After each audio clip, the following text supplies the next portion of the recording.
So let me actually make a couple of comments. I think from a Silicon Valley perspective, and what we see in the corporations, the corporate delegations that visit us, is there is absolutely a problem with understanding the technologies. So I think that corporate leadership, and I'm not talking about the corporate technology leadership, but corporate leadership is absolutely overwhelmed with a range of technologies now that appear to be relevant to their work. So they're trying to understand which technology should I be keeping up with, how should I be combining the technologies. The way I often talk about it is, and again, we're now started this flow about, let's say about 3 years ago, where corporate delegations started visiting the Valley with some regularity, to now where we may have 4 or 5 delegations per week, visiting some of the places there.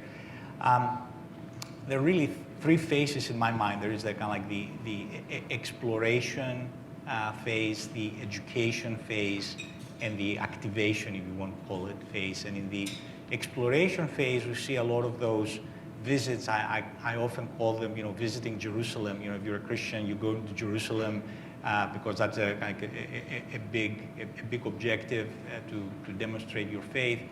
And so you come to see Silicon Valley represent something like this, and we see multiple visits of this type. Then the second phase is really identifying a couple of areas where particularly Silicon Valley may be important, may be able to provide you with some answers. And then finally, starting to take action on that.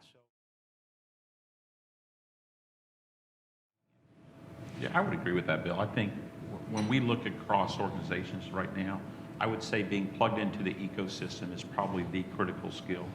If I flash back sort of 3 years ago, it was really about talent. How do I acquire? How do I retain? How do I get the talent? You heard this big conversation, the whole outsourcing market about, the race for talent and going all across the world to get that. That dialogue has really changed. Today, the dialogue is, how do I plug into the ecosystem? How do I go to Silicon Valley? How do I go to Austin? How do I go to the North Carolina, the triangles? How do I go to Bangalore, India, and tie into some of the innovation that's going on there, or Munich? And we're seeing this big rise of big innovation centers, I would say, or ecosystems more aligned, especially on analytics is probably huge, where we're seeing so many startups. So much of our advice with clients now, even on the outsourcing side, isn't about going out and doing a big outsourcing deal with, whether it's with Cognizant or IBM or Wipro or the others. But to be successful, how do you plug into the ecosystem? How do you pull together a series of partners that can plug you into the latest technology? Because the reality is none of us have a lock on it anymore.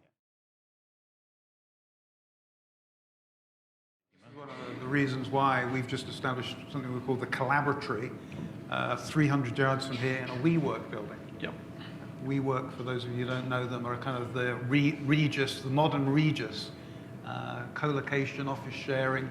If you're following them, they've had a rocket ride. They've just had another round of financing on $300 million worth of revenues. They're valued by Goldman Sachs at $10 billion at the moment. But it's for precisely that reason, that the ecosystem of people coming to New York, coming to the big centers to tap into this. Everybody realizes that kind of sole source game is over. Yeah, exactly. And we're in a world in which the innovation is happening on the edge. The brightness is on the edge of town. It's not darkness on the edge of town, it's brightness on the edge of town, and people want to be going where that kind of energy and excitement is. I think it also depends on your company's scale, though, right? I mean, I'm going to speak as a CTO at a relatively small company that's got 1,200 employees.